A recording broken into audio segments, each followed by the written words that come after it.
नमस्कार सर्वांना. नमस्कार. महाराष्ट्र शिक्षक व शिक्षकेतर कर्मचारी संघ आपल्या विविध मागण्यांसाठी राज्य सरचिटणीस माननीय श्री किशन पोंड सर आमरण उपोषणासाठी बसलेले आहेत आणि त्यासाठी राज्याध्यक्ष माननीय श्री बालाजी मुंडे सर, त्याचबरोबर पंकज मंदोडे सर आणि संपूर्ण शिक्षकेतर कर्मचारी या सर्वांचा पाठिंबा आहे. राज्य उपाध्यक्ष पंडितरावजी शिंदे सर, जवंजाळ सर, हिंगोली, त्याचबरोबर नांदेड, त्याचबरोबर परभणी, उस्मानाबाद, संभाजीनगर, बीड, यवतमाळ असे दूरदूरून कर्मचारी इथं पाठिंबा देण्यासाठी आलेले आहेत. आपण प्रत्यक्ष श्री पोंड सरांना विचारूयात की नेमक्या आपल्या मागण्या काय आहेत, त्याचबरोबर शासन स्तरावर त्याची सध्या काय अवस्था आहे आणि मागण्या मान्य झाल्या नाही तर आंदोलनाची पुढची दिशा काय असेल हे आपण सविस्तरपणे श्री पोंड सर, त्याचबरोबर बालाजी मुंडे सर आणि पंकज मंदोडे सर या सर्व मान्यवरांना आपण विचारणार आहोत. विचारूया सुरुवात श्री पोंड सरांना. तर सर, आपल्या काय मागण्या आहेत या अगोदर आपण नेमकी काय कोणती आंदोलनाची दिशा होती तर ती सांगा. त्यानंतर संपूर्ण सविस्तर आपल्या मागण्या सांगा आणि त्यानंतर राज्यस्तरावर सध्या त्याची काय स्थिती आहे ते सांगा. आपलं हे उपोषणाचा दुसरा दिवस आहे. महाराष्ट्र आश्रमशाळा शिक्षक शिक्षकेतर कर्मचारी संघाच्या राज्य कार्यकारिणीच्या वतीनं, जिल्हा कार्यकारिणीच्या वतीनं आणि सर्व आश्रमशाळा बांधव आणि बंधू भगिनींच्या वतीनं आपण हे आमरण उपोषण आपल्या विविध मागण्यांसाठी आपण लोकशाही पद्धतीने आणि आपण संयमशील आणि शिस्तप्रिय कर्मचारी म्हणून आपल्या आश्रमशाळा परिवाराकडे पाहिलं जातो. त्या अनुषंगानं आपण 32 दिवसापूर्वी या शासनाला हे निवेदन दिलं आणि त्याच्यामध्ये आपण 14 मागण्या ज्या की अनेक वर्षापासून प्रलंबित आहेत, त्याच्याकडे अक्षम्य असं दुर्लक्ष शासनाचं प्रशासनाचं आहे. यापूर्वी मी अनेक वेळा आपल्या खात्याचे मंत्री, खात्याचे सचिव, उपसचिव यांना भेटून मी 12 निवेदने दिले. त्याचबरोबर आता या उपोषणाच्या अनुषंगानं लक्षवेधी लागल्यात, विधान परिषदेमध्ये लागल्या, विधानसभेमध्ये लागल्या, परंतु त्याच्यावर कुठल्याही प्रकारची कार्यवाही न झाल्यामुळे आपण कालपासून 19 ऑक्टोबर 2023ला आपण उपोषणाचं निवेदन प्रत्यक्ष मंत्रालयात दिलेलं आहे आणि त्याच्यानंतर आपण 21 ऑक्टोबरला उपोषणाला बसलो. तरी आपल्या इतर मागास बहुजन कल्याण विभागातल्या मंत्रालय स्तरावरल्या अधिकाऱ्यांना काही जाग यायला तयार नाही आणि म्हणून आपण हे उपोषण आरंभिलंय. विविध जिल्ह्यामधून आपले बांधव या ठिकाणी उपस्थित झालेत माझ्या उपोषणाला पाठिंबा देण्यासाठी. कालपासून मी हे आमरण उपोषण आरंभिलेलं आहे, परंतु मी कालपासून उपाशी असून सुद्धा मला वाटायला मी उपाशीच नाही, कारण एवढे मोठे बांधव आलेत. मला वाटायला की माझं हे आलेले बांधव मला जे पाठबळ देत आहेत तेच माझा आहार आहे आणि म्हणून मी ह्या उपोषणाला निश्चितच आपल्याला भरभरून प्रतिसाद मिळेल अशी मला आशा आहे. कारण या 2 दिवसामध्ये तातडीने मंत्रालय स्तरावर हालचाली सुरू झालेल्या आहेत. कदाचित आपल्याला यश पण मिळेल अशी मला अपेक्षा वाटते. तर आपल्या सहाय्यक आयुक्ताच्या माध्यमातून आपण जे कंट्रोलिंग बॉस आहेत आपले सहाय्यक आयुक्त त्यांच्या नियंत्रणामध्ये आपण उपोषणाला बसलो.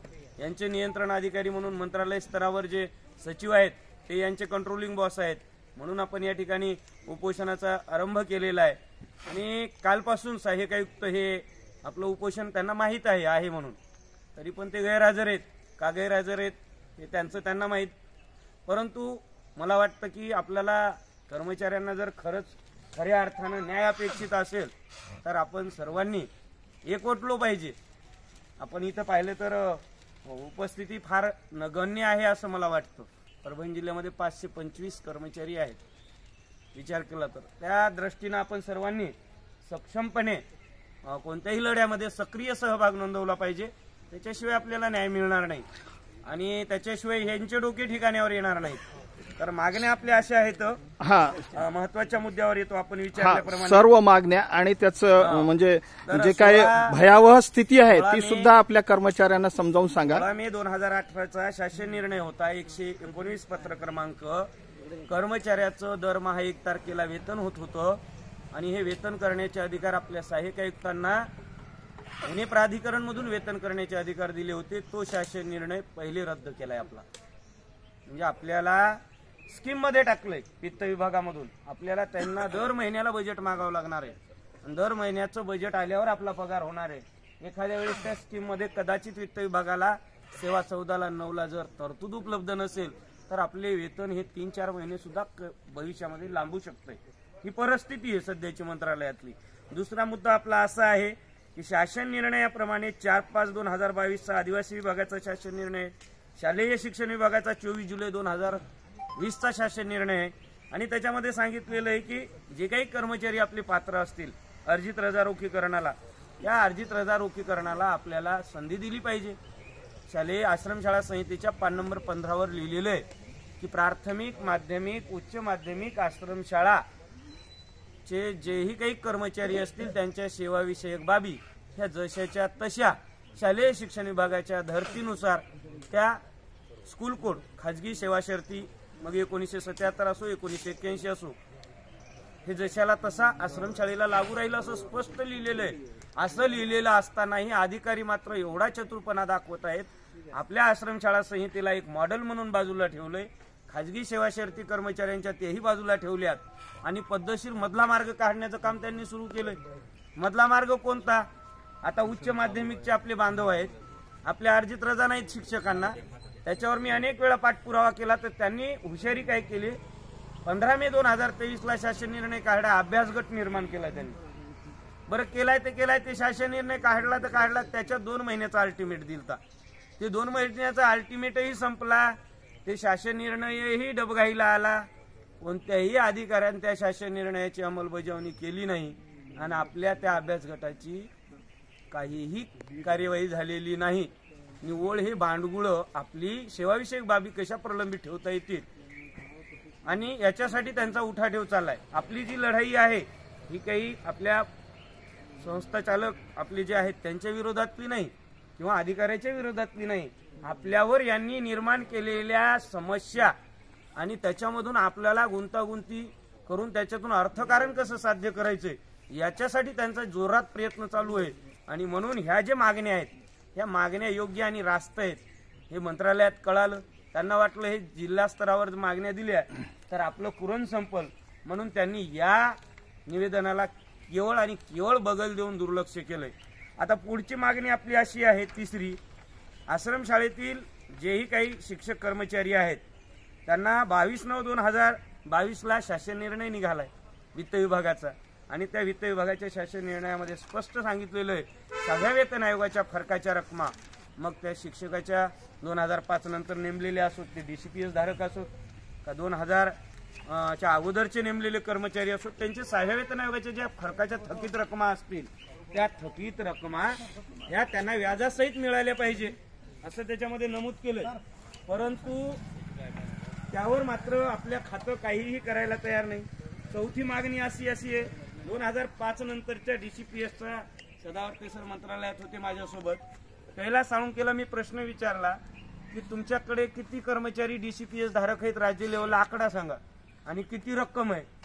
त्यांनी टणकन बेल वाजविली, कमलेश पवारला बोलवलं, त्यांना आकडा विचारला, ते कमलेश पवार म्हणला मला माहित नाही. मग तिथून त्यांनी संचालकाला फोन केला, वासुदेव पाटलाला, त्यांना विचारलं तर ते म्हणले मलाही माहित नाही, प्रादेशिकला विचारतो. प्रादेशिकला विचारला, प्रादेशिकनं सांगितलं आम्हालाही माहित नाही, आम्ही सहाय्यक आयुक्तांना सूचना देतो. तेव्हा कुठं मग एक परिपत्रक 19 तारखेला निघालं की DCPSचं संकलन करा, हिशोब करा.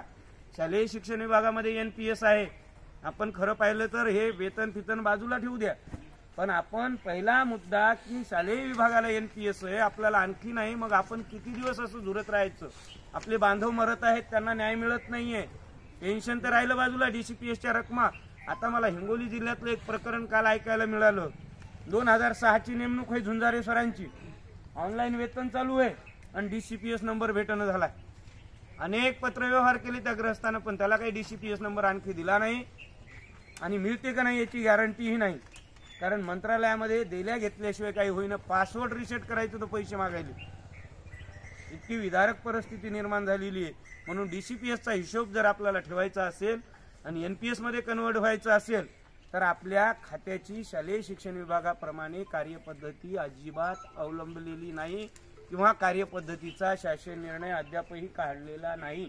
तुमच्या माहितीसाठी सांगतो, या अंशदान राशीकरण आपण वित्त विभागाचे शासन निर्णय फॉरवर्ड करतो, शालेय शिक्षण विभागाचे फॉरवर्ड करतो, पण आपल्या खात्याचा शासन निर्णय कुठे आहे? सानुग्रह अनुदान 10 लाख द्यायचं असं शासन निर्णय आहे, आंधळीला कुठे भेटलं नाही. मग आपण काय करायचं? आज आपण हयात आहेत, आपण काही प्रयत्न करू, पण आपल्या पश्चात आपल्या कुटुंबाला काय मिळणार याचा तुम्ही सरासर विचार करा. आणि म्हणून याच्यासाठी आपल्याला लढा देण्याची फार नितांत गरज आहे. 5वी मागणी अशी आहे, 17 कर्मचारी असे निघालेत महाराष्ट्रात. मी संकलन केलं की ते कर्मचारी 4-4 वर्ष झालं मयत झाले, त्यांना आणखी पेन्शन नाही, प्रलंबित आहेत फायली. त्याचं उदाहरण घ्यायचं झालं तर सुरवशे सर 4 ठाण्याचे 1.5 वर्ष लागला त्यांना पेन्शन मिळायला. शेनगावच्या हत्याचे 2 कर्मचारी पोटफोडे मामा होते कामाठी, त्याच्यानंतर एक जाधव सर कोरोनात वारले, त्यांना पेन्शन भेटलं नाही. मला मेनगिरी साहेबांना जाऊन भांडून करून ते पेन्शन करून नागपूरला एजीला पाठवून ते पेन्शन द्यावं लागलं. त्याची पत्नी माझ्या घरी आली पेन्शन द्या म्हणून सायंकाळच्या वेळी, आणि मेनगिरी साहेबांना व्हिडिओ कॉल करून दाखवला. त्यांची पत्नी आली, बघता का यावेळेला माझ्या घरी, तुम्हाला माणुसकीचा भाव असेल तर पेन्शन फाईल लवकर पाठवता का? त्यांनी तातडीने त्या अधिकाऱ्यानं फाईल एका दिवसामध्ये पाठवून मला पोच दिली. म्हणजे मला हे म्हणायचंय की आपण जिवंत असताना आपण काही हातपाय हलवू, पण आपल्या पश्चात आपल्या कुटुंबाची काय परिस्थिती निर्माण होईल आणि त्यावेळेस कोण धावून जाईल? आजच्या काळामध्ये तर मला वाटत नाही कोणाला वेळ आहे. आपण कोरोनाचा काळ गंभीर होता म्हणून आपण आंधळीच्या पाठीशी राहिलो, 7.5-8 लाख रुपये आपण निधीने उपलब्ध करून दिला, कौतुकास्पद गोष्ट आहे आपली. पण आपण असं किती जणांना आर्थिक सहकार्य करणार आहोत मला हे बोलायचं होतं. माध्यम उपोषणाचं असेल, पण तुम्ही माझ्यापेक्षा ज्येष्ठ आहात, वरिष्ठ आहात, बुद्धिजीवी आहात, मी काही फार विद्वान नाहीये, पण ह्या गोष्टीचा सारासार आणि गांभीर्यपूर्वक विचार करा. ही भांडगुळ आपल्याला सुधरू देणं झाली, ती भांडगुळ नष्ट करायची असतील तर आपल्याला एकवटावं लागणार आहे, आणि त्याच्यासाठी आपल्याला सगळी पावलं सक्षमपणे उभे राहणार आहे. तर मी काही असं काही इथं तुम्ही जमलात म्हणून मी उगा काही पोपटपंची करणं झालो, तुमच्या केसाला धक्का तर माझ्या जीवाला धक्का, अर्ध्या रात्री उभा राहतो. फक्त कर्मचाऱ्यांच्या सेवाविषयक बाबीसाठी एकत्र या. मला तुमचाही आर्थिक रुपयाही नको, परंतु हे अपेक्षित आहे आपल्याला की आपल्या मागण्या आपल्या पदरात पडल्या पाहिजे. 6वी मागणी अशी आहे, 1 फेब्रुवारी 2021ला ते प्राशी धावले नावाचा कक्ष अधिकारी माथे फिरू, त्याला फार बोललो मी, त्यानं परिपत्रक काढलंय. आश्रमशाळा संहितेतील मुद्दा क्रमांक अमुक 2 आणि 3चा लाभ शिक्षकेतर कर्मचाऱ्यांना मिळणार नाही. अर्जित रजेचा का रे बाबा? शालेय शिक्षण विभागाचा शासन निर्णय तुला दिसला नाही का? तुमच्या इथंच आहे सर. नाही आहे, एवढंच झालंय, नाही झालंय आश्रमशाळा संहितेमध्ये. सर त्या परिपत्रकाचा आधार घेतला, आधार घेतला त्या परिपत्रकाचा. तुम्ही कोणत्याही जिल्ह्यात विचारा, सेवा पुस्तिकेला नोंदी होणार नाहीत. तुमच्या माहितीसाठी सांगतो मुंडे सर. आणि हे प्रश्न गंभीर आहे, कारण आश्रमशाळा संहितेमध्ये नाही उल्लेख आलाय. उद्या ते कोणाला धरणार आहेत? आपल्या संहितेला धरणार आहेत का एज्युकेशनला धरणार आहेत? तुम्ही मला सांगा. हे हुशारी करतात अधिकारी, त्याच्यामुळे त्याच्यामध्ये आपल्याला दुरुस्ती करून घेणं गरजेचं आहे, कारण आपल्या बांधवांची तिथे हानी होऊ नये, हे की नाही. नंतर 7वा मुद्दा असा आहे, खंडपीठामध्ये कालबद्ध पदोन्नतीसाठी जावं लागतं. आपल्या उच्च माध्यमिकच्या बांधवांना सुद्धा खंडपीठात वरिष्ठ वेतन श्रेणीसाठी जावं लागल असं मला पहिला सांगते. म्हणजे मी डोकं व्यवस्थित समर्पक विचार करा, डोकं ठिकाण्यावर ठेवा तुम्ही साहेब. शालेय शिक्षण विभागाचा तुम्ही माध्यमिकला आणि प्राथमिकला आधार घेतला त्याच्या निर्णयाचा, आणि उच्च माध्यमिकला तुम्ही कोर्टात जावं लागतं म्हणते. म्हणजे काय? म्हणजे त्यांना पूर्वीप्रमाणे कोर्टच का? आणि तुम्हीच सांगायले अर्धन्यायिक अपीलमध्ये की कोर्टात जायचं नाही, अर्धन्यायिक अपीलमध्ये आपल्याला कोर्टात जाऊ नये म्हणून अर्धन्यायिक अपील निर्माण केले. मग तुमच्या स्तरावर आहेत त्या मागण्या तुम्ही रास्त आणि योग्य मंजूर करा. त्याच्यानंतर आहे निवड श्रेणी, सरसकट कालबद्ध पदोन्नती. उठलं की त्या कर्मचाऱ्याला कोर्टात, एकाला दिली ना त्याला मिळाली ना, बाकीच्यांना दिली पाहिजे. अभ्यास गटाची काय गरज आहे? आपल्याकडे विद्यार्थी आहेत प्रवेशित, असा त्यांचा एखादा शासन निर्णय आहे का की तुम्ही फक्त विजा भजाच्याच मुलांना प्रवेश द्या, अवांतर देऊ नका? नाही. मग आपले अवांतर विद्यार्थी घेतले आपण, ओबीसीचे, ओपनचे, त्याच्यावर संच मान्यता नाही. मग 1016 कर्मचारी आपले काल अतिरिक्त झाले. त्याचं एकच कारण आहे की अवांतर विद्यार्थी आपण प्रविष्ट केलेले ते बाजूला काढतात. मग ते 10 असो 20 असो, 20 म्हणलं तर आपला एक गुरुजी आरामशीर बसतो समायोजनामध्ये. आणि बालकाचा मोफत हक्क अधिनियम 2009 स्पष्ट सांगतो सर्वांसाठी खुलं शिक्षण आहे. त्याच्यामुळे तो जशाच्या तसा आश्रमशाळेला आपल्या लागू आहे. आपल्या खात्याचा शासन निर्णय. पण बुद्धिजीवी ही हुशार घरातली शुक्राचार्य वेगवेगळ्या पद्धतीने त्याचा इश्यू करून आपले विद्यार्थी गाळतात, आपल्याला अतिरिक्त करतात आणि आपल्या समोर नको ते पेच प्रश्न निर्माण करतात. या विषयावर सुद्धा आपण गांभीर्याने घेतलं पाहिजे. उच्च माध्यमिक शिक्षकेतर कर्मचाऱ्यांना शालेय शिक्षण विभागाप्रमाणे वरिष्ठ वेतन श्रेणी, काही उच्च माध्यमिकला आपले नॉन टीचिंगचे बांधव आहेत त्यांना कालबद्ध पदोन्नती मिळाली पाहिजे, ही मागणी आहे. राज्यात सर्व जाती धर्माचे विद्यार्थी शिक्षण घेतात, तर बालकाच्या मोफत हक्क अधिनियम 2009 नुसार सर्व संवर्गाच्या विद्यार्थ्यांना एकत्रित शालेय शिक्षण विभागाप्रमाणे संच मान्यता मिळाली पाहिजे. आपल्याकडे वेगवेगळी संच मान्यता दिल्या जाते वेगवेगळ्या जिल्ह्यात. देऊ नका म्हणलं ना आता. आणि आता काल त्यांनीच परिपत्र काढले की वेगवेगळ्या मान्यता वेगवेगळ्या संच मान्यता दिल्यामुळे जिल्ह्यात वेगवेगळे नको नियम वापर. त्याच्यानंतर अतिरिक्त कर्मचाऱ्यांचं समायोजन. आपल्याला संस्थेला कर्मचारी भरायला आपला विरोध नाही, पण आमचा अनुकंपाचा कर्मचारी घ्या, तुमचा समायोजनाचा कर्मचारी आहे तो समायोजित करा. तुमचं सरलचा डाटा पहा, त्याच्यावर संच मान्यतेत विद्यार्थी किती बसतात ते बघा. विद्यार्थी तक्ता पहा, बिंदू नामावली पहा. टीईटी पात्र नसलेल्या गुरुजीला मान्यता दिली बीड जिल्ह्यामध्ये. मग आता गमत काय होती आपल्याला काय वाटते, आपलं काय काम आहे का ते कर्मचारी नेमला अध्यक्षांना आपण कशाला विरोध करायचा. पण एक आपलाच बांधव, तुम्हाला माहित आहे काय चालतंय ते, 20-25 लाख रुपये डोनेट करून त्याने टीईटी उत्तीर्ण नसताना त्याला जर मान्यता दिली. आमच्या इटोलीतलं प्रकरण आहे, कर्मचारी गेला आणि तो वापस त्या मान्यतेमध्ये लिहिलंय टीईटी उत्तीर्ण होण्याच्या अटीवर मान्यता देण्यात येईल.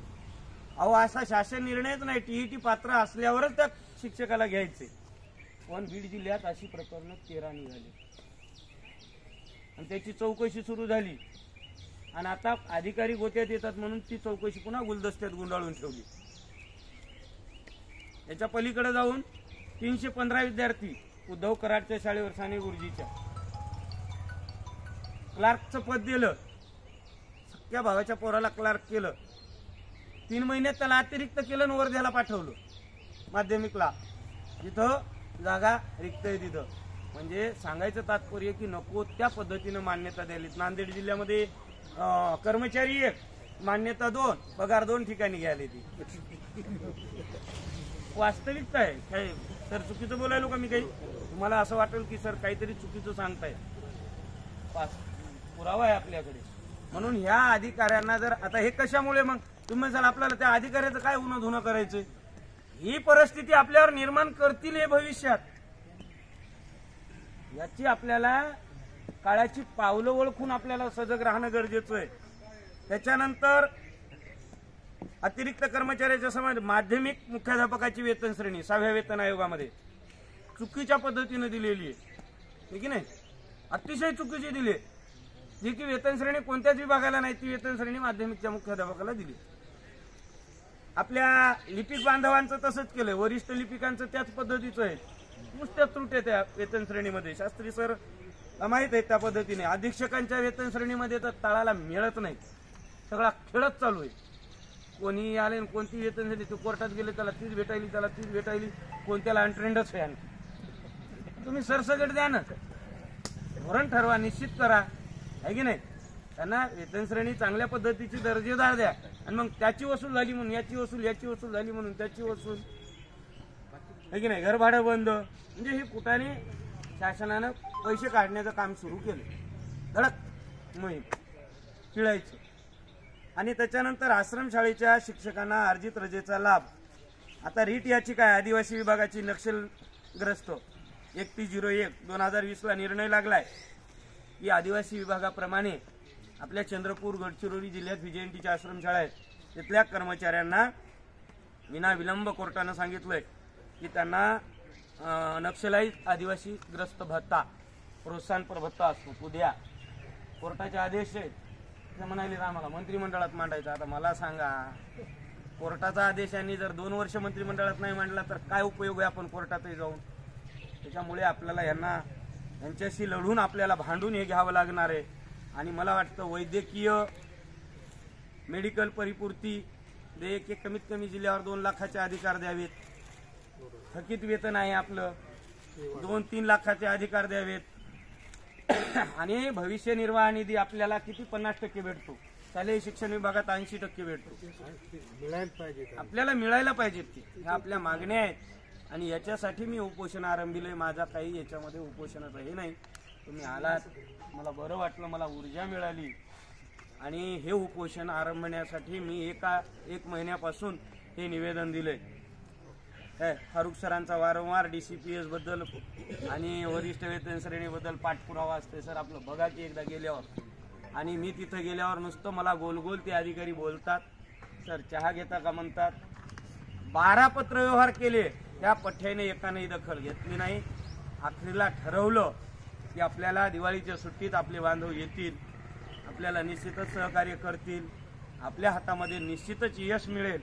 आणि आपल्या मागण्या ह्या रास्त विधायक आहेत, अधिकाऱ्याच्या विरोधातल्या नाहीत, संस्थेच्या तर अजिबात नाहीत. त्याच्यामुळे आपण कोणाला घाबरायचं काम नाही. आणि भविष्यात ह्या मागण्या जर आपल्या पदरात नाही पडल्या तर हे परभणी जिल्ह्यामध्ये उपोषण केलं होतं, कदाचित आपल्याला धरणे आंदोलन बहुसंख्येनं आझाद मैदानला करावं लागेल. कारण विलासराव देशमुखच्या काळामध्ये मुख्यमंत्री असताना मला पोलिसाचे रट्टे खावे लागले होते 5वा वेतन आयोग मिळवून देण्यासाठी. चव्हाण सर त्याचे साक्षीदार आहेत. तसं आपल्याला वेळ प्रसंगी तिथे शासनाला मंत्रालयामध्ये हे करावं लागेल, दाब द्यावा लागेल. आणि हे कामं आपल्याला पदरात पाडून घ्यावी लागतील. आणि मी सर्वांना हात जोडून विनंती करतो, तुम्ही सर्वजण बुद्धिजीवी आहात.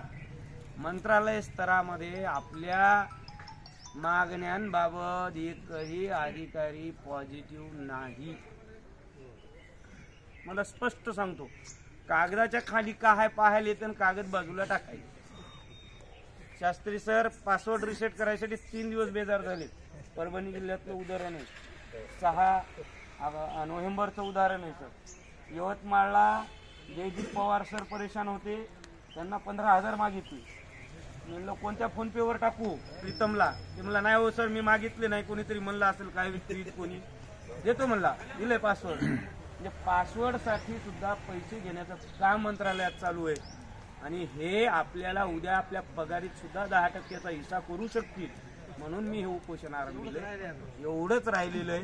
मी हे या ठिकाणी सांगतो. तुम्ही मला व्यक्त करण्याची संधी दिली, तुम्ही खूप बुद्धिजीवी आहात, तुम्ही मला समजून घेतलं, ऐकून घेतलं. मी तुमच्या सर्वांचे आभार व्यक्त करतो. पॉइंट्स काय राहिले का अजून? मागण्या काही राहिलेले नाहीत. 14 वाचून दाखवा वाटलेस. वाचून दाखवली मी. अच्छा बरं. आता एक मनात मी एक महत्वाची गोष्ट सांगतो. अपंगांच्या संघटना खूप प्रबळ आहेत. मी त्यांच्या स्वतः जवळून जाऊन पाहिले. मनाने नाही, शारीरिक दृष्ट्या ते अपंग आहेत, तरी त्यांच्या संघटना मजबूत आहे. आणि आपली संघटना किती मजबूत असायला पाहिजे याचा विचार तुम्ही करा. आपण मनाने दुबळे होऊ नका. फाडून काढू एखाद्याला, पण मनाचा दुबळेपणा कमी करा. उपस्थिती दाखवा. अजिबात आपल्याला अध्यक्षांना भांडायचा काळ राहिलेला नाही, काय अधिकाऱ्याला भांडायचा काळ राहिले नाही. आपल्यावर आलेला आसमानी संकट दूर करण्यासाठी आपल्याला भांडायचे आहे. सर्वात महत्वाचा मुद्दा, नांदेड जिल्ह्यामधून संघटनेचे पदाधिकारी आले. आदरणीय राज्य उपाध्यक्ष पंडितरावजी शिंदे आमचे मित्र, माझ्या खांद्याला खांदा लावून माझ्यासोबत समर्थपणे साथ देतात असे राज्याचे राज्य उपाध्यक्ष आदरणीय बालाजी मुंडे सर, आमचे नांदेड जिल्ह्याचे जिल्हा सचिव आदरणीय आमचे बळवंत शिंदे सर, हिंगोली जिल्ह्याचे बाबूरावजी पवार, आमचे स्नेहमित्र नेहमी माझ्यासोबत मुंबईला असतात. आणि ज्यांनी माझ्या खांद्यावर धुरा देण्याचं काम जे केलंय ते माझे आदरणीय गुरु आदरणीय अंधारेजी, आदरणीय सस मस्कलेजी, आदरणीय चव्हाण सर. आणि हयात नाहीत, त्यांचा काल सहज माझ्या तोंडामधून शब्द बाहेर पडला असे आमचे आदरणीय स्वामी सर. पहिल्यानं सुरू इथे टेंट टाकायचे, ते येऊन इथे आणि म्हणायचे सर तुम्ही घाबरू नका, मी तुमच्या पाठीशी आहे. ते स्वामी सर इथं नाहीत, त्यांच्यामुळे मी इथं सर्वांमुळे मी उभा आहे. आणि तुमची प्रेरणा आणि तुमची स्फूर्ती आहे म्हणून मी इथं उभा आहे आणि ह्या विधायक मागण्यांसाठी आपल्याला आवाज उठवावा लागणार आहे। त्याचबरोबर आलेले सर्व तुम्ही नांदेड जिल्ह्यातले आमचे बांधव अल्पसंख्याक का असेना पण आपल्या परभणी जिल्ह्यातल्या ताई संजीवनीताई जाधव आले इथे, त्यांना राहवलं नाही, घरून त्या इथे आल्या। म्हणजे प्रत्येकाच्या मनामध्ये याबाबत सचिव मंदोडे सर आणि अतिशय हिरहिरीनं कालपासून पाठपुरावा करून मंत्रालय स्तरावर तळमळीनं काम करणारे हिंगोली जिल्ह्याची मुलूक मैदानी तोप म्हणलं तर चालते कुलदीपजी जवंजाळ कालपासून मंत्रालयात रात्री अतुल सावे सरांना मंदोडे सर बोलले, त्यांच्या पडद्यामागचे हिरो फारुख सर, सगळ्यांनी अतिशय चांगले आमच्या जिल्ह्याचे सहसचिव आपले सचिव आमचे माडगे सर सगळ्यांनी आणि जयदीप पवार सर सुद्धा आणि सर्व लोक येण्याच्या यवतमाळमधून तयारीत आहेत, बुलढाण्यामधून येण्याच्या तयारीत आहेत, अकोल्याच्या येण्याच्या तयारीत आहेत। ते फोन करत आहेत, काहीतरी मार्ग निघेल आणि आपल्याला दिशा मिळेल, यामुळे मी त्यांना सर्वांना थांबवले। आमचे परभणी जिल्ह्याचे सर्व संघटनेचे पदाधिकारी, आजी माजी पदाधिकारी, आदरणीय गुरुवर्य कालच मला येऊन भेट देऊन गेले, अंधारे सर तुम्हाला काही अडचण आली तर मी तुझ्या पाठीशी आहे, तुमच्या पाठीशी आहे, तुम्ही चिंता करू नका, मी तुम्हाला सदैव तुमच्या सोबत आहे। मी जरी सेवेने निवृत्त झालो असेल तर मनाने आणखी निवृत्त झालो नाही, अशी पाठीवर थाप देऊन गेलेत ते अंधारे सर। मस्कले सरांचेही त्यांनी ज्यांनी म्हणजे उभ्या आयुष्यात त्या काळामध्ये कोणत्याही सेवा नसताना संघटना उभी केली, त्यांचेही या ठिकाणी मी ऋण व्यक्त करतो। मला बोलण्याची संधी दिली आणि मी इथे थांबतो। उपोषण हे आपल्या सर्वांच्या विधायक मागण्यांसाठी केलेलं आहे, याच्यात यश येईल नाही येईल आपल्याला पुढचा लढा चालूच ठेवावा लागणार आहे, संघर्षाशिवाय काही मिळणार नाही। डॉक्टर बाबासाहेब आंबेडकरांनी सुद्धा सांगितलं, शिका, संघटित व्हा, संघर्ष करा, आणि ते केल्याशिवाय आपल्याला साध्य नाही, कारण आपण प्रामाणिक माणसं आहोत। बाहेर गेलो खडू घेऊन कोणाला म्हणलं घेतो का, खडू विकत आपला खडू कोणी विकत घेत नाही, त्याच्यामुळे या चोरायला भियायचे काही कारण नाही। पुढे बोला। दोन प्रश्न आहेत, सध्या शासनाचा प्रतिसाद काय आहे, प्रशासनाचा प्रतिसाद काय आहे? शासन आता सध्या सगळं गुरफटलेलं आहे, विकेंद्रीकरण होतं ते केंद्रीकरण करून घेतलेलं आहे आणि शासन आपला मलिदा कसा छापता येईल याच्यासाठी जे प्रशासकीय कार्यप्रणालीमध्ये जे अधिकारी आहेत त्यांच्या बौद्धिक पातळीनुसार ते काम करत आहेत। शासनाच्या लोकशाहीला बगल मारण्याचं काम आणि नियमाला बगल मारण्याचं काम ते सध्या चांगल्या पद्धतीनं करत आहेत। या अगोदर 2020 साली सुद्धा आपण असंच आमरण उपोषण केलं होतं, पण त्याचं आपल्याला काहीच फळं मिळालेलं नाहीत। मग आता ह्या वेळेस आपण काय सावधगिरी बाळगणार आहात की आपल्या मागण्या झाल्याच पाहिजे, यासाठी आपली रणनीती काय आहे पुढची? आपली रणनीती अशी आहे, आता मला थोड्या वेळापूर्वी जवंजाळ सरांनी सांगितलंय की आपली उद्याच्याला बैठक आयोजित होईल मंत्रालयामध्ये। त्या बैठकीमध्ये 2 आमदार राहतील, आपल्या संघटनेचे पदाधिकारी असतील, अतुल सावेच्या कक्षामध्ये पूर्ण विभागाचे प्रादेशिक उपायुक्त बोलवले जाणार आहे, संचालक बोलवले जाणार आहे आणि त्या ठिकाणी उद्याच्याला मीटिंग 11 वाजता कॉल होईल असं मला अधिकृत माहिती मिळालेली आहे। आणखी लेखी स्वरूपात माझ्यापर्यंत काही उपलब्ध झालेलं नाही, पण यापूर्वी 5/9/2020 मी आमरण उपोषण केलं होतं। अतिशय क्रिटिकल काळ होता, तो संवेदनशील काळ होता आणि अशा काळामध्ये सुद्धा आपल्याला गुप्ता साहेबांनी मीटिंग कॉल केली होती 11 सप्टेंबर 2020 मी त्या ठिकाणी गेलो होतो, परंतु त्यांनी ते कार्यवृत्तांत दिला नाही। तेव्हापासून आपण पाठपुरावा केला, 12 निवेदनं पाठवलेत। आता तसं होणार नाही, आम्ही याचं फलित देऊ अशीही मला माहिती मिळाली। आता यापुढे काय होते हे आपल्या सर्वांच्या चर्चेमधूनच होणार आहे। मी कोणतीही गोष्ट काही कोणापासून लांबून लपवून ठेवणार नाही, आपल्याला काही निवडणूक वगैरे लढवायची नाही, त्याच्यामुळे आपल्या बांधवांना न्याय मिळाला पाहिजे या भावनेतून मी पुढे काम करणार आहे। आता जवळपास 500 कर्मचाऱ्यापेक्षाही जास्त कर्मचारी आश्रमशाळेमध्ये आहेत, पण उपस्थिती फार कमी कर्मचाऱ्यांची आहे, यासाठी आपल्या कर्मचाऱ्यांना तुम्ही या माध्यमातून काय सांगू इच्छाल? मी आताच बोललो थोड्या वेळापूर्वी की आपल्या मनातला दुबळेपणा कमी केला पाहिजे। अपंगांच्या संघटना प्रबळ आहेत, त्यापेक्षा आपण किती प्रबळ असलं पाहिजे, कारण शारीरिक दृष्ट्या अपंग असणारी माणसं जर सक्षम पद्धतीने संघटित होऊ शकतात तर आपण मानसिक दृष्ट्या आणि शारीरिक दृष्ट्या आणि आर्थिक दृष्ट्या सक्षम असलेले, उदाहरणार्थ काही लोक विना अनुदानित तत्वावर 20-20 वर्ष झालं काम करतायत, तरी ते लढतायत. आपल्याकडे तशी पद्धत नाहीये. त्याच्यामुळे उगाच आता मी उपोषण हे सुट्टीच्या काळात का आरंभिलं, कारण उद्या असं होऊ नये शाळा सुरू होती सर, मला रजा मिळाली नाही सर, संस्थेने सुट्टी दिली नाही सर, मुख्याध्यापकांना सोडलं नाही सर, ही कारणं समोर येतील म्हणून या सुट्टीच्या कालावधीमध्ये आपण उपोषण आरंभिलं. आता ते कर्मचाऱ्यांनी येणं हा त्यांचा भाग आहे. मागण्या त्यांच्यासाठी आहेत, मागण्या माझ्यासाठी आहेत आणि ह्या मागण्या ते जरी नाही आले तर आपण लढा देत राहणार आहोत. मागण्यासाठी आपण प्रयत्न करत राहणार आहोत. ठीक आहे, धन्यवाद. पुंड सर. महाराष्ट्र आश्रमशाळा शिक्षक व शिक्षकेतर कर्मचारी संघटनेचा महाराष्ट्र आश्रमशाळा शिक्षक संघटनेचा आमच्या मागण्या मान्य करा नाहीतर खुर्च्या खाली करा. आमच्या मागण्या मान्य करा नाहीतर खुर्च्या खाली करा. आमच्या मागण्या मान्य करा नाहीतर खुर्च्या खाली करा. पुंड सर तुम आगे बढ़ो, हम तुम्हारे साथ है. पुंड सर तुम आगे बढ़ो, हम तुम्हारे साथ है. हम सब एक है, हम सब एक है. हम सब त्यानंतर पंडितराव शिंदे सर हे आपलं मनोगत व्यक्त करतील अशी मी त्यांना विनंती करतो. आमच्या मागण्या हक्काच्या नाही कुणाच्या बापाच्या, आमच्या मागण्या हक्काच्या नाही कुणाच्या बापाच्या. पुंड सर तुम आगे बढ़ो, हम तुम्हारे साथ है. पुंड सर तुम आगे बढ़ो, हम तुम्हारे साथ है. मुंडे सर तुम आगे बढ़ो, हम तुम्हारे साथ है. मुंडे सर तुम आगे बढ़ो. हम तुम्हारे साथ है. महाराष्ट्र आश्रमशाळा संघटनेचा जय असो. पुंड सरांनी मागण्या आपल्याला सांगितल्या. जवळपास 14 मागण्या आहेत. तशा तर मागण्या अनेक आहेत, प्रश्न अनेक आहेत, समस्या अनेक आहेत. वेगवेगळ्या जिल्ह्यामध्ये वेगवेगळे प्रश्न उपस्थित आहेत. प्रत्येक जिल्ह्याचे समकालीन प्रश्न नाहीत.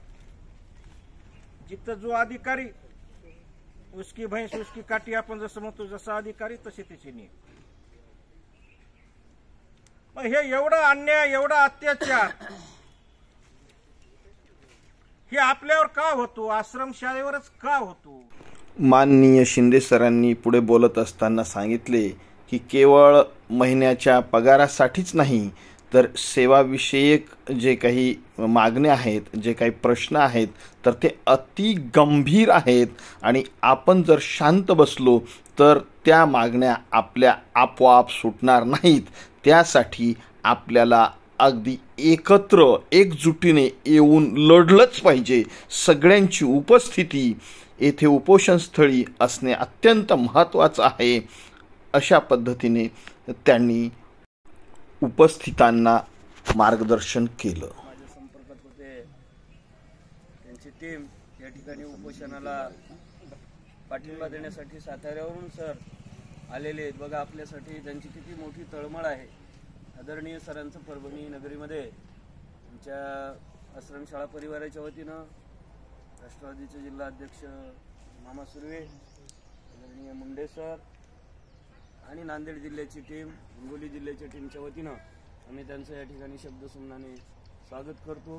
आपले आलात, आपण आपलं अभिनंदन करतो आणि तुम्ही आम्हाला आपल्या वाणीमधून आम्हाला व्यक्त व्हावं अशी अपेक्षा व्यक्त करतो आणि थांबतो. साताऱ्याहून प्रहार संघटनेचे जिल्हाध्यक्ष माननीय सुकुमार जगताप सर हे आले होते. त्यांनी सुद्धा त्यांचे विचार व्यक्त केले. आता बंधूनो, ह्या जर 1 ते 14 मागण्या तुम्ही सर्व पाहिल्या, वाचल्या पण असतील, याच्यामध्ये अमान्य करण्यासारखं असं काहीच नाही. आता शासन हे जे नको ते पूर्वी समायोजित होणारे जे शिक्षक आहेत ते इतरत्र पाठवून नवीन मान्यता दिल्या जात आहेत, नवीन पगार काढले जात आहेत, मागचे फरक काढले जात आहेत. रेग्युलरचे पगार होत नाहीत आणि मागच्या फरकाच्या रकमा मोठ्याच्या मोठ्या निघून जात आहेत.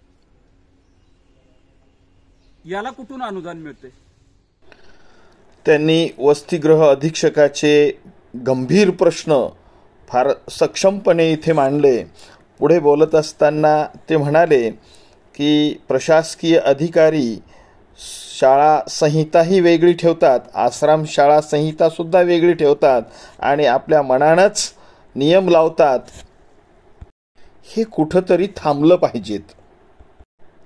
अभ्यास पूर्णपणे बोलत असताना त्यांनी काही असे अनुभव सांगितले की प्रशासकीय ठिकाणी 10-10, 15-15, 20-20 चक्रा घालून सुद्धा काहीच फरक पडत नाही आणि त्यासाठी सगळ्यांनी एकजुटीने श्री पुंड सरांच्या मागे उभे राहून हे आंदोलन धसास देऊन आपले प्रश्न सोडवून घेतले पाहिजेत. पूर्वंपार इथं शालेय विभागासाठी शिक्षण विभागाचा परिपत्रक किंवा GR वापरलं जातं. त्याच्यानंतर आदिवासीचा सोयीनुसार वापर केला जातो. यांचं स्वतःचं काय नियमावली नाहीये. जसं जे सोयीचं वाटेल त्या पद्धतीनं ते आखलं जातं आणि ते कर्मचाऱ्याला कसं बंधनकारक होईल या गोष्टीचा प्राधान्यक्रम दिला जातो. हे सगळ्यात वाईट. पुंड सर, तुम 100 बार आगे बढ़ो, हम तुम्हारे साथ है. किशन पुंड सर, तुम आगे बढ़ो, हम तुम्हारे साथ है. पुंड सर, तुम आगे बढ़ो, हम तुम्हारे साथ है.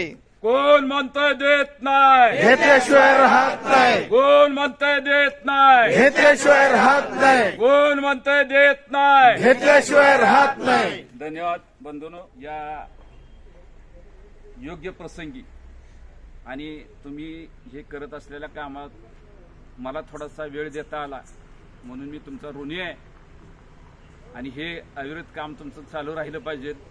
तेव्हा आपण जिवंत राहू, आपले प्रश्न सुटतील. अन्यथा असे प्रश्न सुटणार नाहीत की गेंड्याच्या कातडीचं सरकार, गेंड्याच्या कातडीचे अधिकारी आहेत. त्यांना जाब हा विचारलाच पाहिजे, तेव्हा हे प्रश्न सगळे सुटणार आहेत. पुन्हा एकदा सगळ्यांचे आभार मानतो आणि मी थांबतो. जय हिंद, जय महाराष्ट्र. आणि हो सर, मी जिल्हाध्यक्ष प्रहार शिक्षक शिक्षकेतर संघटनेचा मी सातारा जिल्हाध्यक्ष आहे. तर आमचा प्रहार संघटनेकडून सुद्धा या उपोषणासाठी समक्ष हजर राहून पाठिंबा आहे.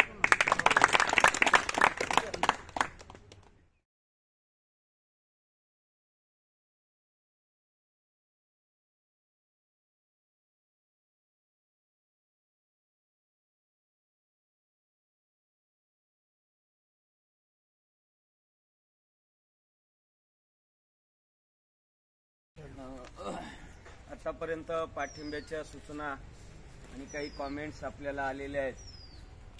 आदरणीय खेतकर सरांनीही सकाळी फोन केला, त्यांनीही पाठिंबा दर्शविलेला आहे.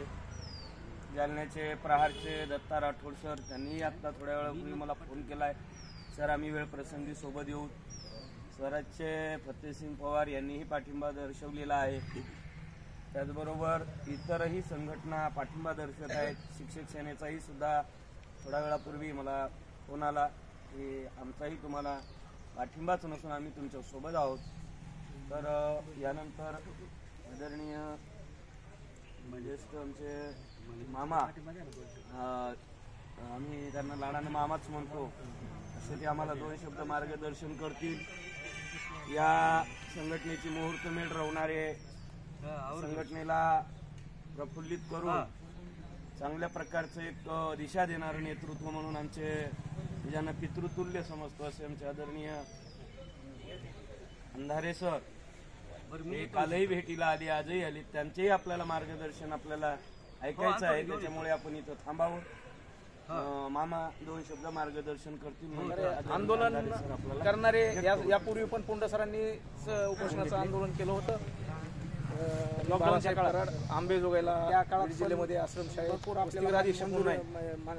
परवानगीच द्यायची नाही, हट्ट त्यांचा होता अधिकाऱ्यांचा. ती भोगत आहे ती पद काय आणि पुंड सरांनी आपल्या शाळा कशा चालतात त्यावेळेस मागणी आपल्या लेखी त्यांना दिलं होतं की तुमच्या मागण्यावर विचार करून, त्याच्यावर पुन्हा कधीच विचार केला नाही त्यांनी. म्हणजे हे अधिकाऱ्यांची पद्धत ती गेंड्याच्या कातडीची चालूच आहे आणि आपले प्रश्न कायमच आहेत. तर संघटना वेगळ्या असल्या तरी जगताप सरांचा फोन आल्याबरोबर आमची एक चर्चा की प्रश्नासाठी आपण उभे, संघटना वेगळ्या ते काही लय महत्वाचं नाही. आणि मी पुंड सराबरोबर मी कायम सोबत आलेलो. आता काही प्रश्नाला मुद्द्याला आम्हाला भरवसा वाटला म्हणून प्रहारचं बी आम्ही झेंडा हातात घेतला. तरी प्रश्न कुठं सुटत नाहीत. शेवटी आपल्याला सोडवायचे तर आपल्यालाच पुढे जावं लागतं, ते प्रश्न सुटणार आहे. आणि एकी महत्वाची आहे. म्हणून प्रश्न कर्मचाऱ्याचे घेऊन जर कुंड सर उभे राहिले तर आम्हाला थांबणं शक्य नाही आणि आमचं रक्त थांबूच शकत नाही. माझं ACLचं ऑपरेशन झालेलं सर 3 महिने मी घरात होतो. आता पहिला दिवस आहे, आज मी बाहेर पडलो. सरांच्या मदतीने गाडीमुळे येणारच मी. आणि तर बांधवांनो, एकच कळकळीची विनंती आहे की आंदोलनात थोडंसं तरी योगदान द्या. शिंदे सरांनी सांगितल्याप्रमाणे साधारण पावती तरी फाडा. तुम्ही साधारण संपर्क अधिकृत तरी व्हा. तुम्ही अधिकारवाणीनं बोलण्या इतकं तरी आपला अधिकार ठेवा. आणि एकत्रित आल्याशिवाय आपल्याला काहीच मिळणार नाही. अधिकारी, संस्थाचालक, मंत्री सगळे एका माळेचे मणी आहेत. तुम्हाला फक्त तुमच्या ठामपणे भूमिका घ्यावी. आणि माझ्या प्रहार संघटनेला मी सकाळी आमच्या बोलल्याबरोबर मी आमचे संतोष राजगुरू सर आहेत, महाराष्ट्राचे संघटनेचे अध्यक्ष, आमचे सचिव आहेत आपल्या आश्रमशाळा विभागाचे रवींद्र पांदे सर, त्यांना कन्फर्म केलं आणि त्यांचं पत्र थोड्या संध्याकाळपर्यंत आपल्याला मिळेल. आणि प्रहार आश्रमशाळा शिक्षक व शिक्षकेतर संघटना महाराष्ट्रातल्या 16 शाखा आहेत 16 जिल्ह्यात, त्या सगळ्यांचा पाठिंबा आपल्या आंदोलनाला आहे आणि सक्रिय पाठिंबा आहे. आणि आपण सगळ्यांनी मिळून एक दिलानं हे लढून आपले मुद्दे सोडून घ्यायला पाहिजेत. आपले नियमानुसार मिळवून घ्यायला पाहिजे. आपले हक्क आहेत. एवढं माझं बोलून मी 2 मिनिट महाराष्ट्र आश्रमशाळा शिक्षक शिक्षकेतर संघटनेचा विजय असो. प्रहार आश्रमशाळा शिक्षक शिक्षकेतर संघटनेचा विजय असो. कुंड सर तुम आगे बढ़ो, हम तुम्हारे साथ हैं. कुंड सर तुम आगे बढ़ो, हम तुम्हारे साथ हैं. बालाजी मुंडे सर तुम आगे बढ़ो, हम तुम्हारे साथ हैं. बालाजी मुंडे सर तुम आगे बढ़ो. हम तुम्हारे साथ हैं. धन्यवाद सर. आश्रमशाळा शिक्षक आणि शिक्षकेतर कर्मचारी संघटनेच्या वतीनं आज या ठिकाणी आमरण उपोषण जे चालू आहे किशन पुंड, त्याचबरोबर माझ्यासोबत शिक्षक आमच्या खाजगी शिक्षक संघटनेचे प्रश्न सोडवण्यासाठी आम्ही PG दस्तुरकर, पम पाटील, ताता विक्रम काळे आम्ही सेवानिवृत्त झालो तरी मी प्रत्येक कार्यक्रमामध्ये आंदोलनामध्ये तुमच्या सोबत आमचे माणिकराव अंधारे त्या काळापासून तुमच्या प्रश्नासाठी आमदार पम पाटलाला अनेक प्रश्न सोडून घेण्यासाठी काम केलेलं आहे. बालाजी मुंडे सर, साताऱ्याहून आलेले शिंदे सर, कराड सर आणि या ठिकाणी जमलेले आपल्या जिल्ह्यातले आणि बाहेरचे माझे सर्व सहकारी मित्रांनो, आमचा चळवळीचा पिंड आहे. मी आज 35 वर्ष या जिल्ह्याचं नेतृत्व करतो. यापूर्वी मराठवाडा शिक्षक संघ होता त्यावेळेस 2 जिल्ह्याचं नेतृत्व करत होतो. आजही सेवानिवृत्त झाल्यानंतर आमदार साहेबाला म्हणलं आम्हाला सुट्टी द्या, पण आम्हाला सुट्टी काही मिळत नाही. अजूनही जिल्हाध्यक्ष राष्ट्रवादी शिक्षक संघाचाच आहे. आपल्या या प्रश्नासाठी 2 दिवसाखाली मी हिंगोलीला आमदारासोबत होतो. त्यावेळेसच मी पुंड सरांना सांगितलं की मी तिथे गेल्यानंतर आमदाराला फोन लावतो आणि तुम्ही त्यांना बोला. पण त्यांचा शेड्यूल एवढा बिझी होता. प्रत्यक्षात म्हणजे त्यांना एक नांदेडला कार्यक्रम होता आणि एक साखरपुड्याचा कार्यक्रम होता आणि त्या गडबडीमध्ये भेटले आणि पुंड सरला मी लागली सांगितलं ताबडतोब हिंगोलीहून, पुंड सर आमदार साहेब नांदेडकडे निघालेले आहेत, तुम्ही नांदेडला त्यांना भेटा. पण आताच या ठिकाणी मित्र आमदार साहेबाचा फोन आलेला आहे. एक पत्र दिलेलं आहे, पत्र पाठवलेलं आहे आता रनिंगमध्ये. शिंदे सर तुम्हाला सांगतो, आम्ही या जिल्ह्यामध्ये चळवळीमध्ये कोणत्याही संघटनेचं काम असो त्या संघटनेला आम्ही रात्रंदिवस सहकार्य करण्याची आमची भूमिका आहे. पुंड सरला माहित आहे, चव्हाण सर आहेत या ठिकाणी, आता नवीन परिचित तेवढे नाही आमचे पगारी सर आहेत. पण आम्ही यांचं कोणतंही आंदोलन असो कोणतंही उपोषण असो त्याच्यामध्ये आमचा शिक्षक संघटनेचा सहभाग हा सक्रिय राहिलेला आहे. आणि आताच या प्रश्नाचा उकल पुंड सर काय पत्र आलेलं आहे, मी तरी आमदार साहेबाला म्हणलं की उपोषण जर सोडायचं असेल तर आपल्याला ऑफिसचं काही पत्र लागेल ना. नाही म्हणले मी मंत्रालयामध्ये बैठक लावलेली आहे, आताच बोलणं झालेलं आहे. 2 मिनिटामध्ये जाता तुमच्या समोरच सर तिकडे जाऊन उभं टाकले होते आणि त्याच्यावर मी बोललो की आपल्याला उपोषण सोडवण्यासाठी आपल्याला अधिकाऱ्याचं पत्र लागल तरच आपण उपोषण सोडू, त्याची आपल्याला काही आवश्यकता नाही असं त्यानं सांगितलेलं आहे. ते पुंड सर आता पत्र आपल्याला वाचून दाखवतील. त्याचबरोबर राष्ट्रवादी शिक्षक संघाचा मी जिल्हाध्यक्ष या नात्याने मी जाहीर असा पाठिंबा तुम्हाला देतो. ज्या ठिकाणी आमची गरज पडली त्या ठिकाणी आम्ही तुमच्या आंदोलनामध्ये सहभागी राहतो. एवढं बोलून माझी जागा. महाराष्ट्र आश्रमशाळा शिक्षक शिक्षकेतर कर्मचारी महासंघाचे माजी अध्यक्ष माननीय माणिकराव अंधारे सरांनी सुद्धा त्यांचे विचार या ठिकाणी मांडले आणि उपस्थितांना अनुभवाच्या बोलातून अत्यंत मोलाचं मार्गदर्शन केलं. गेल्या 30 वर्षापासून 30 वर्षापेक्षा सुद्धा जास्त काळ झाला 1988 पासून मी संघटनेमध्ये काम करतो. की जेव्हा संघटना आहे का नाही हेही माहीत नव्हतं.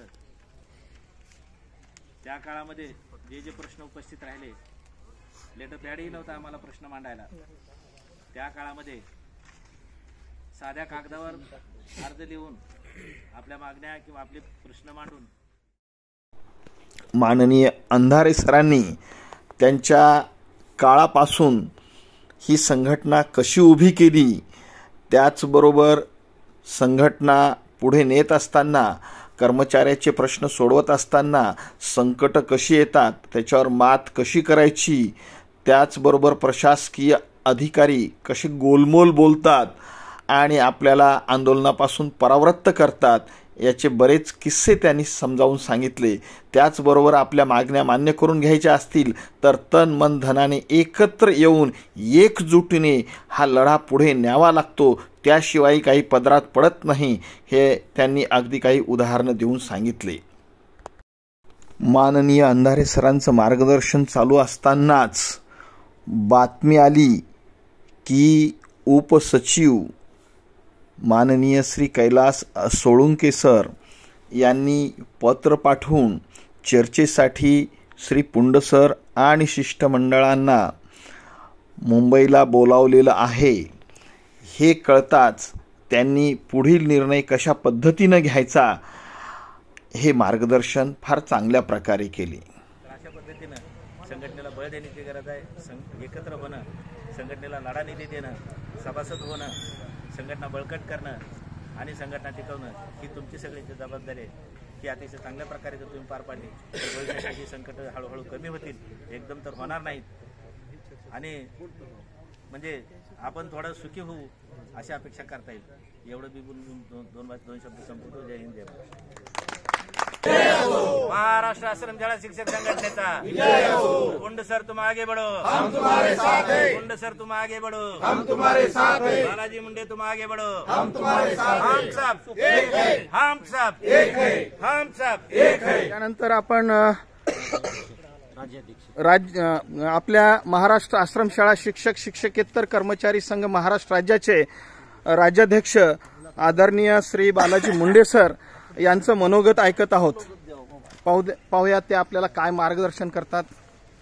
आज महाराष्ट्र आश्रमशाळा शिक्षक आणि शिक्षकेतर कर्मचारी संघाचं परभणी जिल्ह्यामध्ये उपोषण होत आहे. राज्याचे सरचिटणीस आदरणीय पुंड सर हे उपोषण करत आहेत आणि त्यांना पाठिंबा देण्यासाठी या जिल्ह्याचे जिल्हा सचिव आदरणीय पंकज मंदोडे सर, आमचे सहकारी मित्र चव्हाण सर, सर्व जिल्हा कार्यकारिणी, नांदेडहून आलेले जिल्हाध्यक्ष शिंदे सर, राज्य कार्यकारिणीचे उपाध्यक्ष पंडितरावजी शिंदे सर, सचिव नांदेडे सर, त्यानंतर परभणी जिल्ह्यामधून वकील सर, कुठे गेले आपलं देव माणूस, लक्ष्मीकांतजी वकील सर आहेत. आता ज्यांचं नाव घेतलं Harkar sir, Chavan sir, Kajale sir, Jadhav sir, राज्य कार्यकारिणीचे कोमनगे सर कुठे आहेत, बायपास झाले तिकडच कुठतर पडतील इथं, Yelmate sir, Kandgire sir, Balaji Patil, Kadam sir, Wande sir आणि सर्व सहकारी जोमदार सर, सर्व सहकारी ही टीम आमची सातत्यानं बरेच दिवस झालं नवीन जनरेशन मध्ये आलेले शिक्षक आहेत आणि आपल्या आश्रम शाळेमध्ये मी आत्ता बोलताना सांगितलं की 12-13 हजार कर्मचारी काम करतात. ही काही संख्या कमी होणारी नाही. आता आपल्याकडे 1200 अतिरिक्त आहेत, 2012च्या नंतर आलेले. तर आपल्याला पहिल्यांदा मला एक सांगायचं आहे की संघटना म्हणजे काय, संघटन कशामुळे होते. संघटन कशामुळे होते बघा, की संघटन ज्यावेळेस माणसाला भूक लागते, ज्यावेळेस माणसाला तहान लागते, ज्यावेळेस माणसाला कुठली तरी गरज पडते, त्यावेळेस त्या माणसाचं संघटन होते. कारण दुसऱ्याबरोबर गरज भागवण्यासाठी त्याचं कम्युनिकेशन होतं. आपल्या इथं भाजी नाही, आपण शेजाऱ्याच्या इथं जातो, तेवढ्या पुरतं का होईना आपल्याला गोड बोलावं लागतं. भाजी आणेपर्यंत का होईना शेजार धर्म पाळलाच पाहिजे. अशा छोट्या छोट्या गोष्टीमधून आपण संघटन करतो. लहानपणी वर्गमित्रासोबत गल्ली बोळामध्ये आपण असे मित्र गोळा करतो आणि ते मित्र आपल्या विचाराशी संलग्न असले, ज्यांना आपले विचार आवडतात, ज्यांना आपले विचार कळतात, ज्यांच्या बरोबर आपण शेअर करतो, किमान काहीतरी गोष्टी आपल्या ते घेतात आणि देतात, यांच्या बरोबर आपली मैत्री होते. ज्यांच्याकडून काहीच अपेक्षा होत नाही त्याच्या घराला कोणीही जात नाही. बरोबर आहे का? आणि मग हेच पाडा आपण मनुष्य म्हणून, माणूस म्हणून. माणूस हा एकलकोंडा कधी जगू शकत. माणूस हा माणसाळलेला प्राणी आहे आणि म्हणून एकलकोंडा जगत नाही. योगायोगाने आपण तर एकलकोंडे नाहीतच. शिक्षक हा समाजशील प्राणी आहे आणि म्हणून समाजामध्ये ह्याचं काहीतरी देणं आहे, तो देणं घेणं करतो, समाजाबद्दलचे ऋण व्यक्त करतो. सोशल इंजिनियर म्हणतात त्याला. आणि मग हा इंजिनियर कसला असला पाहिजे आणि मग तिथून संघटना कशी निर्माण झाली पाहिजे, मग तिथून येणारी पिढी कशी घडली पाहिजे, या सगळ्यांचा जर आपण स्टेप बाय स्टेप विचार केला तर आश्रम शाळेमध्ये आमच्याकडं पिळून टाकलेले शिक्षक आहेत. मी काय म्हणतो, ऊसाचा चोता केलेला, त्याला काय म्हणतो आपण, पाचट आला म्हणजे त्याचा जाळण्यासाठीच उपयोग होतो. असे आमचे बांधव आहेत. अशा आपल्या बांधवांना जागृत करण्यासाठी त्यांनी अनेक उदाहरणे दिले आणि जागृत करण्याचा प्रयत्न केला. अशा कर्मचारी बांधवांना जागृत करून एकीचे महत्त्व काय असते हे त्यांनी समजावून सांगितले. येथे एकजुटीशिवाय आणि एकीशिवाय काहीच हाती लागत नाही हे त्यांनी अनेक उदाहरणासह समजावून सांगितले. कर्मचाऱ्यांच्या प्रश्नांच्या लढ्यासाठी त्यांनी आतापर्यंत कशा पद्धतीने लढा दिला, काय काय प्रसंग आले, कशा कशा अडचणी आल्या, कशा कशा समस्या आल्या, त्यांना तोंड देऊन ते कसे पुढे जात राहिले, यासाठीचे अनेक किस्से त्यांनी येथे सांगितले. कर्मचाऱ्यांच्या एकजुटीशिवाय आणि शासनावर प्रेशर निर्माण केल्याशिवाय आपल्याला काहीच मिळणार नाही हे त्यांनी अनेक उदाहरणांती समजावून सांगितले. कर्मचाऱ्याच्या एकजुटीमुळेच आणि प्रशासनावर दबाव आणल्यामुळेच लातूर जिल्ह्यामध्ये DCPS धारकांचे खाते NPS धारकामध्ये ट्रान्सफर करण्यासाठी आता कार्याला सुरुवात होत आहे, ही त्यांनी एक गोड बातमी दिली. दरम्यान कक्षाधिकारी साहेब यांचे एक पत्र सहाय्यक समाज कल्याण आयुक्त कार्यालयाचे कर्मचारी श्री स्वामी सर आणि श्री भराड सर घेऊन आले, ज्यामध्ये लिहिलेलं होतं की तुमच्या मागण्यावर विचार चालू आहे, तुम्ही उपोषण मागे घ्या. परंतु श्री किशन पुंड सर आणि संघटनेच्या सर्व पदाधिकाऱ्यांनी अशा गोलमोल पत्राला कुठलाही प्रतिसाद दिला नाही. ते पत्र स्वीकारले नाही, ते पत्र परत केलं आणि प्रशासनाचे खऱ्या अर्थाने धाबेदन आणले. मग उपोषण चालू केल्याच्या आणि ते कंटिन्युअस चालू असल्याच्या बातम्या TV9 मराठी चॅनल, त्याचबरोबर जनशक्ती यूट्यूब चॅनल, त्याचबरोबर महाराष्ट्र TV यूट्यूब चॅनलवर प्रसारित होत होत्या. त्याचबरोबर देशोन्नती, त्याचबरोबर लोकमत हॅलो परभणी, त्याचबरोबर दैनिक झाडाझडती, त्याचबरोबर पुण्यनगरी अशा वृत्तपत्रांना लगेच बातम्या प्रकाशित झाल्या आणि त्या प्रशासनापर्यंत गेल्या. शासनाचे अजून धाबे दणाणले. प्रशासकीय अधिकारी त्याचबरोबर उच्च अधिकारी जागृत झाले आणि त्यानंतर त्यांनी संघटनेला परत एक पत्र पाठवलं. त्या पत्रामध्ये त्यांनी दिनांक 23/11/2023 रोजी मुंबईला मंत्रालयामध्ये श्री पुंड सर आणि सोबत अजून 4 ते 5 पदाधिकाऱ्यांना चर्चेसाठी निमंत्रण दिलं. उपोषणकर्ते राज्य सरचिटणीस मान्य श्री किशन पुंड सरांचे 2 दिवसापासूनचे चालू असलेले उपोषण, त्याचबरोबर राज्यामधून कर्मचाऱ्यांचा मिळत असलेला पाठिंबा, सहकार्य, त्याचबरोबर इतरही कर्मचारी संघटनेचा मिळत असलेला पाठिंबा आणि त्याचबरोबर यूट्यूब चॅनल, मेनस्ट्रीम चॅनल, त्याचबरोबर अनेक वृत्तपत्रामध्ये प्रसारित होणाऱ्या बातम्या या सगळ्यांचं प्रेशर प्रशासनावर येऊन शेवटी प्रशासनाला सायंकाळपर्यंत निर्णय घ्यावाच लागला आणि त्यांनी चर्चेचं निमंत्रण देत असल्याचं पत्र संध्याकाळपर्यंत पाठवलं.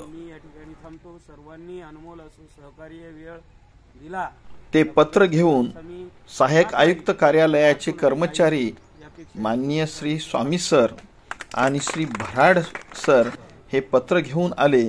पत्र घेऊन आले असताना श्री किशन पुंड सरांनी सर्व पदाधिकारी आणि कर्मचाऱ्यासोबत चर्चा केली. उपोषण तात्पुरतं स्थगित करण्याचा सर्वसहमतीने निर्णय घेतला आणि स्वामी सरांनी नारळ पाण्याचा ग्लास देऊन श्री किशन पुंड सरांचं शेवटी उपोषण तात्पुरतं स्थगित केलं. पुंड सरांनी निर्णय घेतला की बैठकीमध्ये चांगले निर्णय झाले, चर्चा जर यशस्वी झाली तर ठीक आहे, नाहीतर उपोषण हे चालूच राहील. शेवटी पुंड सरांनी सर्व संघटनेच्या पदाधिकाऱ्यांचे, त्याचबरोबर इतर संघटनेच्या सहकाऱ्यांचे, त्याचबरोबर सर्व कर्मचाऱ्यांचे आभार मानून नारळ पाणी घेतलं आणि उपोषण तात्पुरतं स्थगित केलं. त्याचबरोबर आश्रमशाळा शिक्षकेतर कर्मचारी महासंघाचे राज्याध्यक्ष श्री बालाजी मुंडे सर, त्याचबरोबर साताऱ्याहून आलेले श्री सुकुमार जगताप सर प्रहार संघटनेचे जिल्हाध्यक्ष, त्याचबरोबर अंबाजोगाईहून आलेले श्री बाळासाहेब कराड सर आणि इतर काही सहकारी सोबत घेऊन मंत्रालयाकडे मुंबईसाठी लगेच चर्चा करण्यासाठी रवाना झाले.